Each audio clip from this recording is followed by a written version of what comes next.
Assalamualaikum warahmatullahi wabarakatuh. Alhamdulillahilladzi arfa'a syifa'atil kamaliyah.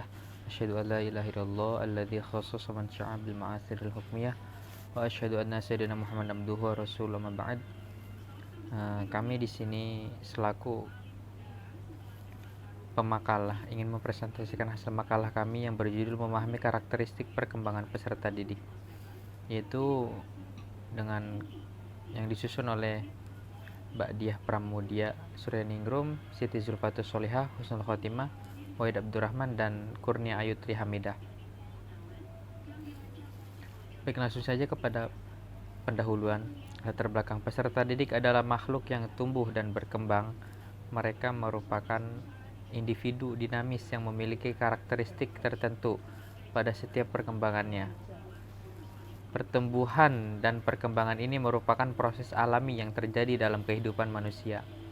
Perkembangan peserta didik dimiliki konsekuensi kepada perlakuan pendidikan pada masa bayi pendidikan yang dilaksanakan oleh orang dewasa yang lebih banyak memberikan bantuan dan perkembangan fisik seperti bantuan orang tua kepada anak dapat memfungsikan kakinya untuk berjalan. Hal ini terus dilakukan sampai anak memiliki kemampuan mengendalikan dan memfungsikan organ tubuhnya. Perkembangan peserta didik tersebut meliputi perkembangan fisik, perkembangan sosio-emosional, dan bermuara pada perkembangan intelektual.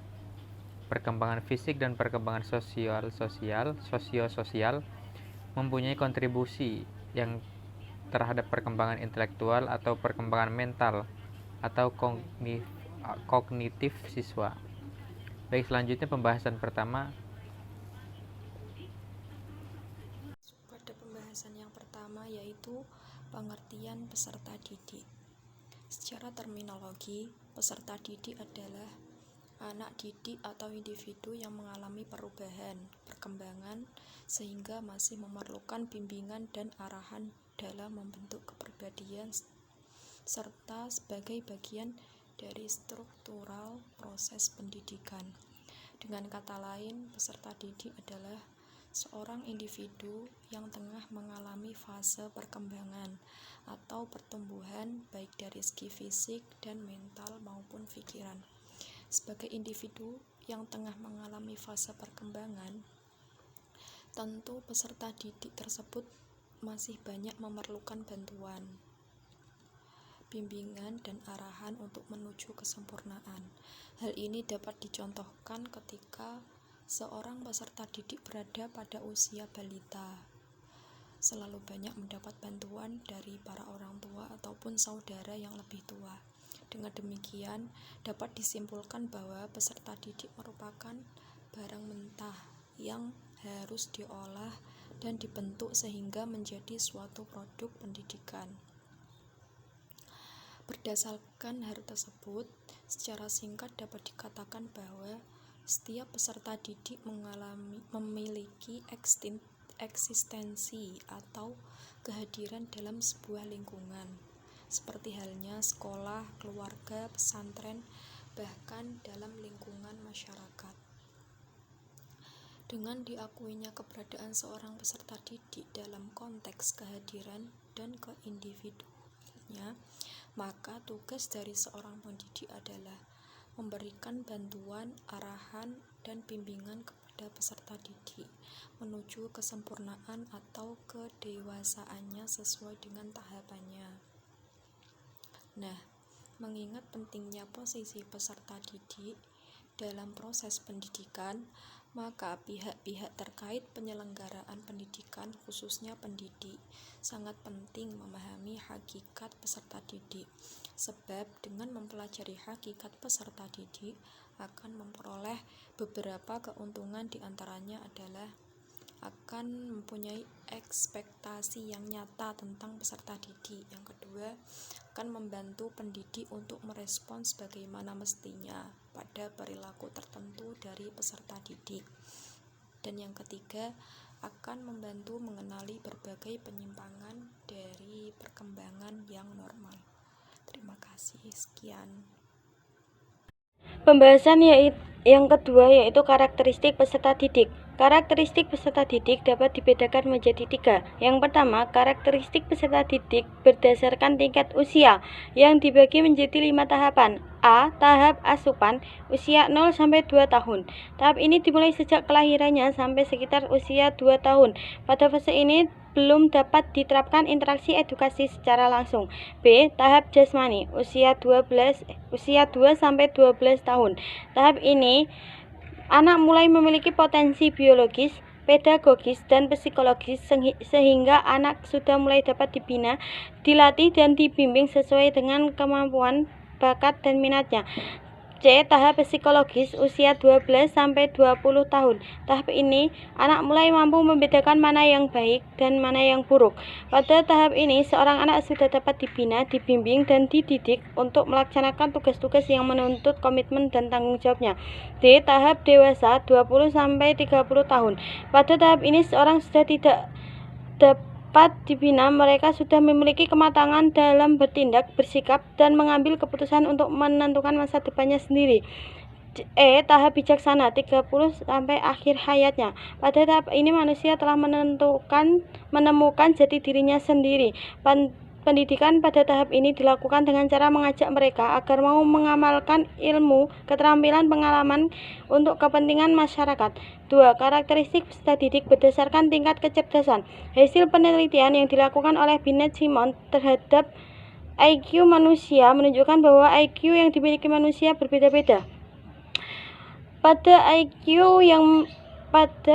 peserta didik yang memiliki IQ tinggi, dapat diterapkan metode dan pendekatan yang berpusat pada peserta didik, yaitu metode dan pendekatan yang lebih banyak melibatkan peserta didik untuk terlibat dalam memecahkan suatu masalah. Sedangkan pada IQ yang memiliki IQ rendah, penyampaian pelajaran lebih cocok jika dilakukan dengan metode dan pendekatan yang lebih banyak melibatkan guru untuk memberikan bimbingan.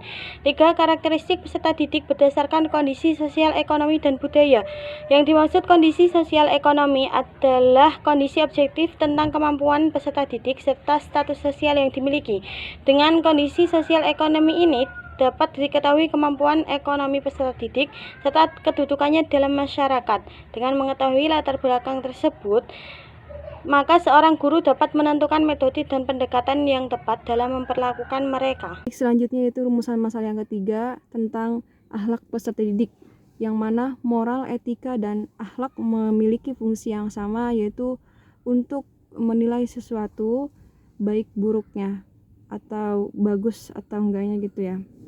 Sebagai peserta didik juga wajib memiliki rasa. Yang pertama, dia harus membersihkan diri dari sifat tercela, kayak misalkan sombong, iri, dengki, ya. Jadi nggak boleh kayak gitu.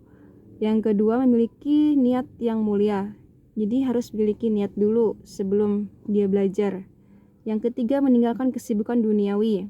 Yang keempat, menjalin hubungan yang harmonis dengan gurunya. Yang kelima, menyenangkan hati guru. Yang keenam, memuliakan gurunya. Jadi sebagai seorang murid, kita harus memuliakan guru kita agar kita diberkahi atau diridhoinya. Yang ketujuh, menjaga rahasia guru. Yang kedelapan, menunjukkan sikap sopan santun kepada guru ya, dipakai. Jadi kita harus berakhlak ya. Yang ke-9, tekun dan bersungguh-sungguh dalam belajar. Yang ke-10, milih waktu belajar yang tepat. Yang ke-11, belajar sepanjang hayat. Yang ke-12, melihara rasa persaudaraan dan persahabatan. Jadi kita harus memiliki rasa solidaritas yang tinggi ya. Mungkin itu dari saya rumusan masalah yang ketiga. Terima kasih. Ya, dari pembahasan sebelumnya dapat disimpulkan bahwa peserta didik adalah seorang anak didik yang berhak mendapatkan pengajaran. Dalam proses perkembangannya, dia sangat memerlukan bimbingan juga arahan dari seorang pendidik untuk membentuk kepribadian dalam dirinya dan pertumbuhan dalam fisik, mental, juga pikirannya. Seorang pendidik harus memahami dan mengetahui bagaimana perkembangan peserta didiknya, sehingga proses pendidikan dapat berjalan dengan maksimal.